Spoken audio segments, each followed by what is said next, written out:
The epic Casebook.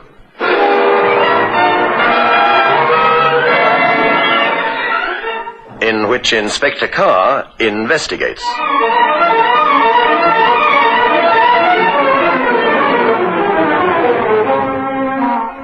Looking at my notes for tonight's story, it's occurred to me that although Dr. Bertillon, head of the Paris Criminal Records Office, has rightly been credited with being the originator of the fingerprint system in crime detection, the fact remains that the system was very much in the experimental stage, and couldn't be regarded as at all satisfactory until the year 1898, when a Mr. Henry, Inspector General of Police in Bengal, devised a system which made the classification of fingerprints foolproof.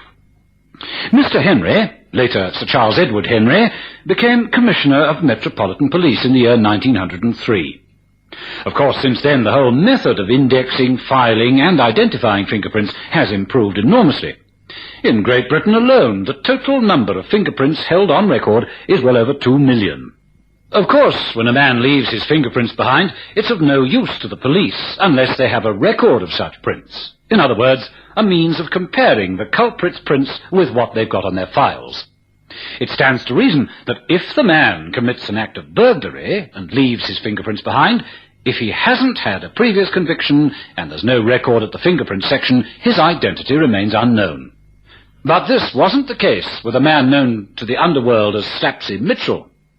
When Farley Hall was broken into and Sir Edward Farley shot dead, Mitchell's fingerprint was much in evidence. He was arrested and charged. I've called my story Identification for Death.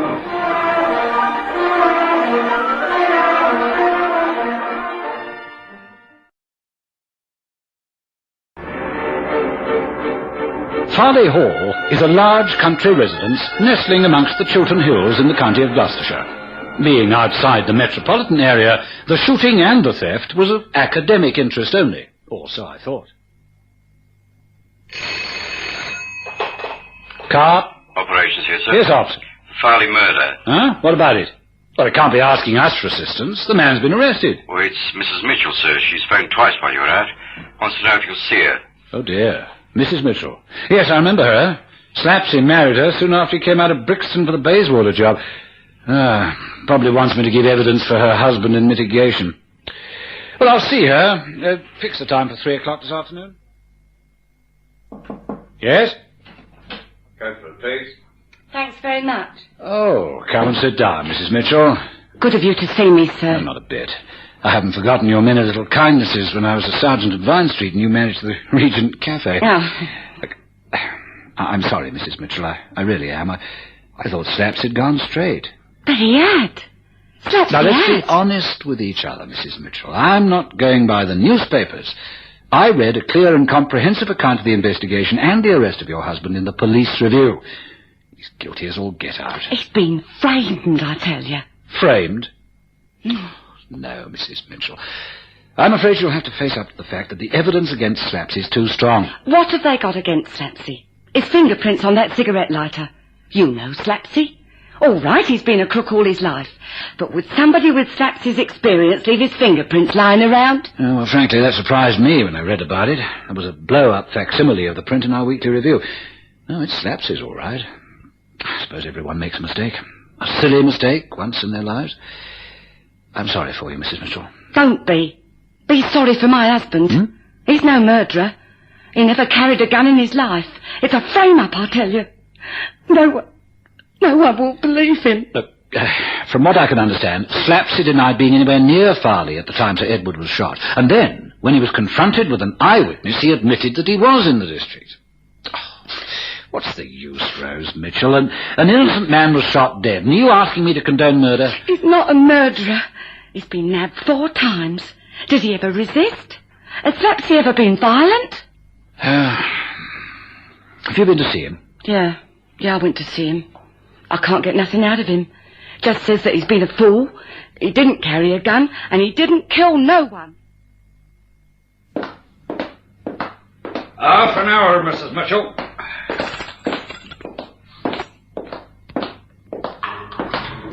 Oh, you've got a visitor. Rosie. Slapsy. Oh, what have you done? It's not true. It's all stewy. Someone's framing me. You lied when they first come up to the house, didn't you? You said you'd never been to Farley. Didn't know where it was. Now you say you did go there, but you didn't shoot no one. That was the night you said you were going to play poker with the boys. And I was wondering if you were seeing some woman. Oh, Slapsy. Slapsy, what have you done? Nothing, I tell you. Nothing. Listen, Rosie, when I married you, I promised to go straight. Well, I have, haven't I? Have you, Slapsy? Oh, you fool. You fool. Why did you have to do it? All right, we were short of money, but it wasn't... Well, listen, kid, listen proper. I love you and I'm not lying to you.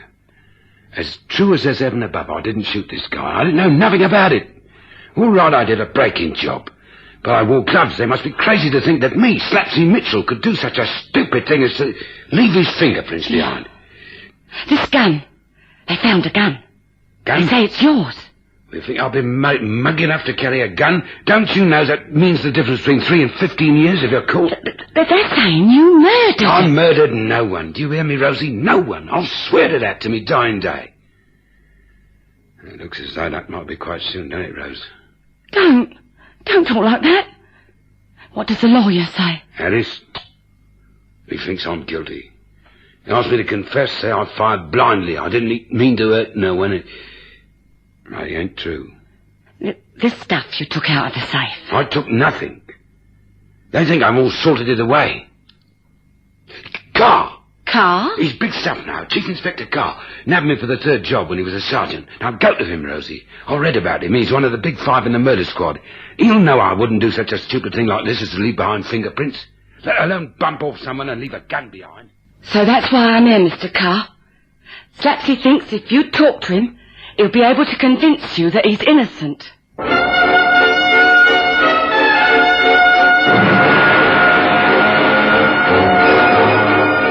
I looked across the desk at this pleasant-faced, supplicating woman gazing at me with tear-filled eyes, and I knew with a sense of certainty that something had indeed gone wrong. That a man like Mitchell would not commit the crimes for which he was being held in custody, awaiting trial. Mrs. Mitchell, the shooting of Sir Edward Farley and the subsequent arrest of your husband is a matter for the Gloucestershire police. Any interference on my part would be resented, and rightly so. Mr. Carr, would you let an innocent man... Slats is not innocent. He admits to breaking and entering. I tell you what I'll do. I'll put a call through to the superintendent of the Gloucester CID. It's nice to hear your voice, Carr. It's been a long time since the Croxton affair. I've always been grateful to you for your help. Not a bit, Super. I'm ringing about the Farley murder. Oh, yes, Slapsy Mitchell. Open and shut case, thank goodness. He must have come under your eye at one time or another, surely. Yes, I got him time for a cat job. I've been reading about it in the review. Do you mind if I travel down, talk to Mitchell? I don't want to put anybody's nose out of joint, but I'm keenly interested. What makes an experienced old lag like Mitchell do a thing like that? Well, we've got a beautiful fingerprint on a cigarette lighter. But we're keeping it dark until the trial. All right, Mitchell. On your feet.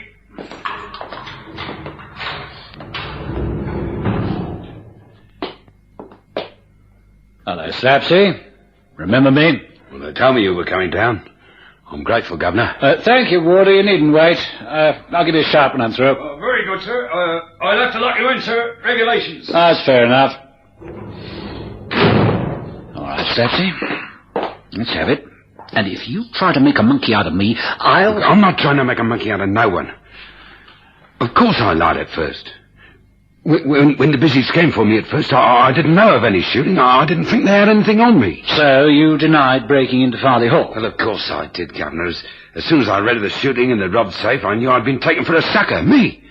At my time of life. Well, I thought you were going straight. Well, so did I. You don't earn much money lugging carpets about. When young Christopher was born, and there was money for Rosie's op, she's had a bad time as Rosie. Well, I wanted to send her on holiday. Well, a dozen times the white boys have been at me asking me to do a job, and every time I've said no. Yeah? And now this had to happen. I'm grateful that you're here. I'm scared of what's going to happen to Rosie and the kid. Shouldn't you have thought of that before you... All right. What happened? You say you were framed. Now start from the beginning. Well, about 3 weeks ago, the landlord comes round and says if we don't pay something to what we owed him, he throws us out in the street.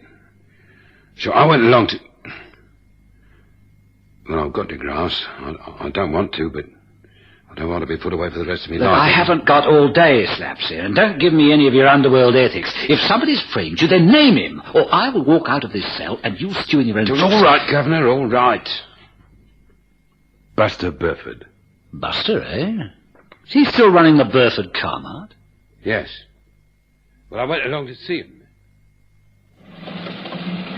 All right, sir, you can leave that scrap. No, Slapsy, as I live and breathe. Can I talk to you, Buster? Of course, come in the office. Cool, I haven't seen you in a month of Sundays. Here, where you been keeping yourself? In here. Nice office, eh? You wouldn't expect to see furniture like this in a second-hand car dealer's office, would you now, eh? Oh, what is it, Slapsy? Yeah, you're not the same man who sat next to me sewing mailbags. I'll need 50 quid. The landlord got a court order against me. 50 nicker. The greatest cat man in the country having to make a touch for 50 nicker. Whew. Is it that bad? It's worse. Here, you come as manna from heaven. Now, first of all, I'll never refuse to help an old chum. Here you are. Here's your 50. Thanks, Buster. I won't forget it. I'll pay it back. Here. How'd you like to earn 1,000? 1,000 Jimmy Goblins with 100 quid on account. Well, it's good of you, Buster, but... Nah, it's not like that at all. Doesn't concern any of the boys, you see. Now, this is high-class lady what sent some love letters to a guy named Sir Edward Farley. Shows you what class we're talking about, eh? It's a simple 8-digit safe. Well, for a guy like you, it's like taking money from a blind man. No, thanks. And don't be a mug. There's no hot loot to get rid of. It's not stealing. It's what you might call saving a woman's honour. What was that guy's name, Robin Hood, eh? Don't be a fool, Slapsy. Look, I was asked at the club by a private eye if I knew anyone who could do the job without leaving any mess or clues behind. Well, I said there's only one man in the country who's the acknowledged master. Well, I said that after they showed me a photo of the place. It's easy, I tell you. Drain pipes, ledges. Slapsy, 1,000 quid. And you're to take nothing but the letters. Now, is that such a crime? You telling me the truth? On my son's life, Governor. Huh? What happened? Well, our kids, Rosie, I was going to an all-night poker game. Showed her 100 quid I'd got in advance. Told her my luck could turn. Well, breaking into the Farley Hall was kid stuff. 8 digits, they said. Here we are.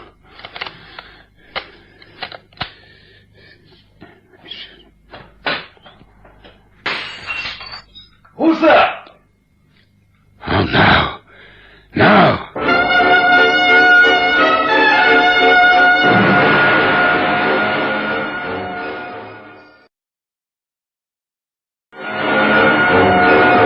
It had all the classic hallmarks of the frame-up. I believed Slapsy. So far. So, you heard some crash of glass, and then what? Well, I was out of that place and down the drain pipe within 3 seconds flat. Did you take the letters? No, I didn't see no letters. The safe was filled with all sorts of books and what looked like documents. I just scarpered. Huh? Then what did you do? Well, Buster loaned me a little 2-seater. I jumped into that and drove back to his yard, dumped the car and went home. And 24 hours later, they came for me. Now, I don't understand it. I drove down in the dark. I wore my old black from head to toe. I saw no one and they never saw me. But you left a fingerprint behind. According to the report, there was your visiting card. Weren't you wearing gloves? Well, of course I was. Do you think I'd do a job... All right, Slapsy. Save your professional pride. They'll get you for breaking and entering, but not for murder. I've got to work fast. Buster can't believe that you wouldn't grass on him at some time. Car? Operations here, sir. Yes, Ops. Sir Edward Farley, aged 68, next of kin his sister, Mrs. Margaret Chadwick, wife of Leonard Chadwick, Managing Director, North British Investment Corporation. Estate worth about $500,000. 1/4 to his sister, 1/4 to nephews and nieces, 1/4 to the Lifeboat Institute, and the rest to be divided amongst his servants. Thanks, Ops, but what about Burford? I'm still waiting to set eyes on him. Oh, nothing's come through. What? No, but wait. What is it, Ops? I can't hear you. Sorry, sir. Bad news. Charles Burford was found dead this morning. He'd been shot through the heart. Oh, no. Get me transport, quick. Where's the body? He was found dead in his office, sir. All right, now listen up. Yes, sir. I want every man jack on the job. I don't know how big this is, but I want a search warrant. I want our best men to go through Burford's home and his office. I want to know everything about his business. I want a link established between the Farley shooting and the murder of Burford, and I want it fast. All right, sir. Look, you get on with that while I have a word with the Gloucester man. Can't you see, Super? Instead of implicating Mitchell, this shooting of Burford seems to confirm his story. Confirms that Mitchell is part of a conspiracy. Confirms that he's prepared to see a second murder done so that Burford couldn't give the lie to all this nonsense about a frame-up. Look, tell me about Sir Edward. Come on, Super. Did he have any enemies? Oh, forgive me, Carr. Can't you see the husband and wife worked this out between them? Yeah, but who killed Burford? Mitchell's wife? Oh. Look, I understand that the butler informed your patch of Farley's murder. That's right. It's a fine man, Marsden. Known him for years. His wife, Bessie, acts as cook general. They were all away for a long weekend. What, everyone? Gardeners, other employees? That's right. Sir Edward has a town flat, and according to his sister, he was staying in London that night. It's all so obvious, Carr. Mitchell gets word that the house is going to be empty, cases the joint plans his robbery, is interrupted by Sir Edward, and so Mitchell commits murder to escape. Have you got a list of the things that were taken? Well, I've got it here, yes. All right. Here we are now. Clean sweep. £500 in banknotes, £8,000 worth of bonds. They even took some ledgers that were of no value to anyone. Look, do you mind if I case the joint? Not a bit. I'll send you over with Sergeant Hunter.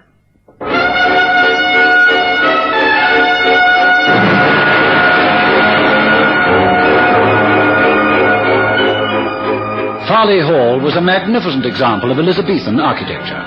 As I drove through the wide avenue of trees, marvelled at the well-kept lawns and gardens, my subconscious mind was working overtime. I began to evolve a theory which seemed to fit the circumstances. A theory which was given substance by the butler. What I found most extraordinary, sir, and very sad, was that 12th century Venetian bowl which was smashed to smithereens, and it was nowhere near as safe. Would you please show me where the bowl was kept normally, and where it was when you opened up the hall on Monday morning? If you'll come with me, sir. Sure. How long have you known Sir Edward? We're of the same age, sir. Came to work here as a pantry boy. Mm-hmm. And my father, Mr. Searle, was head gardener to Sir Edward's father. I see. The bowl stood on that marble pillar, and as you observe, sir, it's some distance from the study where this murderer was interrupted. I thought at first there must have been some shots fired. The bowl lay smashed to smithereens just where we're standing now. And there's a communicating door between here and the study. When you left on Saturday morning, was that door shut? Oh, yes, sir, it was. Well, I can explain the mystery of the smashed Venetian bowl. Someone opened that door and then picked up the bowl and threw it to the ground. But what purpose, sir? To frighten Mitchell. Would a man like Mitchell want to steal some book ledgers, bonds he knows he wouldn't be able to cash? You mean the man they caught, sir? I'm sorry, I was thinking aloud. I shall require every member of the household to make a written statement telling me where they were between the hours of 10 p.m. and midnight. Somebody, the person who crashed that bowl, knows his way around this house. Surely, sir, you don't Routine, think my it- friend, but a very necessary routine. Are you asking me to reopen the file on the Farley homicide? Yes, Super, I am. Now, let's not quarrel about this. You wouldn't want to be faced with an acquittal, would you? It wouldn't look good to the Director of Public Prosecutions. Acquittal? Nonsense. Look, a clever defense lawyer will make mincemeat of the evidence you've got against the prisoner. You can't even prove that he was here at the time of the murder. What about his fingerprints? Isn't that enough? No, Super, it isn't. You know as well as I that fingerprints can remain for months if untouched. You're forgetting Burford's murder. I might as well tell you that I'm prepared to testify for the defense that it is my considered judgment that Mitchell is a victim of a frame-up and not part of a conspiracy. Now, what's happened to those ledgers? Assuming he robbed the safe, why cart the ledgers? Ledgers. Where did you say Sir Edward's city offices were? Was it usual for Sir Edward to keep ledgers at his country home? No, not at all. He specifically asked me to send the ledgers with one of our messengers to his car. Sir Edward said that he needed them for a... That was a strange word he used. What word? Confrontation, he called it. Confrontation, eh? Mm. Did you know where the ledgers were being taken? Oh, yes. I heard him tell Smith, his driver, that they were to be taken to his town flat. Now, as his personal secretary, Mrs. Harrison, have you no inkling at all? There must have been something in those ledgers. I've no idea, except I felt Sir Edward was very absent-minded and worried-looking over the last week or so. Huh? Perhaps you'd like to question Mr. Searle. He's in charge of the investments department. Or Mr. Chadwick. They were in deep consultation these last few weeks. Good of you to see me, Mr. Chadwick. Not a bit. You said on the telephone that you were from Scotland Yard. Yes, that's right, sir. The investigation is still continuing. Yes, but according to what I heard on the radio and see in the newspapers, they've arrested some thug. How does Scotland Yard come into this? We've taken over the inquiries. We feel that there's a very close link between the death of your brother-in-law and the murder of someone known to the Yard named Burford. Oh, impossible. I saw pictures of Burford's business on television. Now, how could my brother-in-law be in any way connected with this thug, Burford? Well, that's what we're trying to find out. As I say, we think the two murders are linked. Really, Inspector, my brother-in-law led a most exemplary life. And from what they're writing in the newspapers, this man Burford has something to do with the underworld. That's true enough. But we have established that the man accused of shooting Sir Edward was imprisoned at the same time as Burford, and they were seen together a few days before your brother-in-law's death. Oh, yes, I see. Well, now I understand. Was this fellow Burford a receiver of stolen property? No, sir, we don't think so. Cars, possibly, but we've been watching him for some time. Oh, but does it really matter? I mean, Burford is dead. Mitchell shoots poor Edward. We're not convinced of that. That's why the case has been reopened. But it says in the newspapers that they found Mitchell's fingerprints on the cigarette lighter. Not sufficient evidence, Mr. Chadwick. I wonder if you'd be kind enough to come with me to Scotland Yard. Whatever for? I'm going to take a statement from you. From me? Yes, sir. Besides which, it'll be easier to search this house while you're making your statement. But is this some sort of joke? No, sir. I'm not accusing you of murder. Yet. But I think you're withholding information, and I warn you that anything you say will be taken down and maybe used in evidence. Incredible. Unbelievable. Look at this, Super. The latest X-Branch report, Chadwick was seen frequently at all the top gambling clubs, including the Phoenix, run by Burford. Our fraud squad boys have been through the ledgers. He's robbed Farley Investments of nearly $500,000. Of course, finding the ledgers in his house put paid to his chances of an acquittal. What a terrible thing to do. Yes, indeed, it was terrible. But an old Fruity like Burford must have known his life was in danger. If a man like Chadwick is prepared to murder his brother-in-law, surely he'd think nothing of committing another murder to silence the only man who could betray him. I suppose you're right. Oh, it all fits like a jigsaw puzzle. Sir Edward discovers the swindle. Chadwick suggests that they discuss it at Farley Hall, as everyone was away on holiday. Yes. Now, in the meantime, Chadwick arranges for the unfortunate Mitchell to go seeking non-existent love letters. Well, Count, when do you think Chadwick actually shot Sir Edward? Oh, we know. The post-mortem reveals that Sir Edward was shot at about 8 o'clock. The killer stays with the corpse, waiting for Mitchell to break into the house. As soon as Mitchell opens the safe, crash goes the Venetian bowl, away runs Mitchell, and away goes Chadwick, having framed the unfortunate cat burglar. Luckily, you supplied me with a vital clue to Chadwick's guilt. Oh? What was that? Well, Super, you see...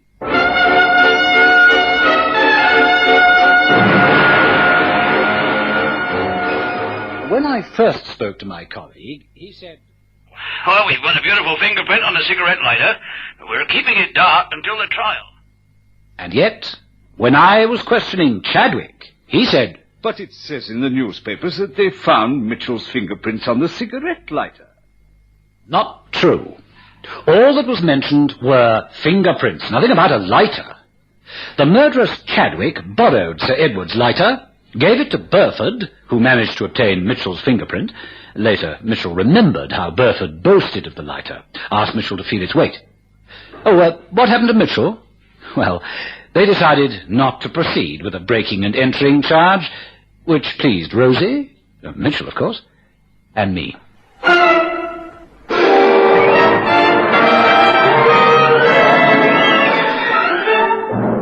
The epic Casebook was produced by Michael Silver with Hugh Russ as Inspector Carr.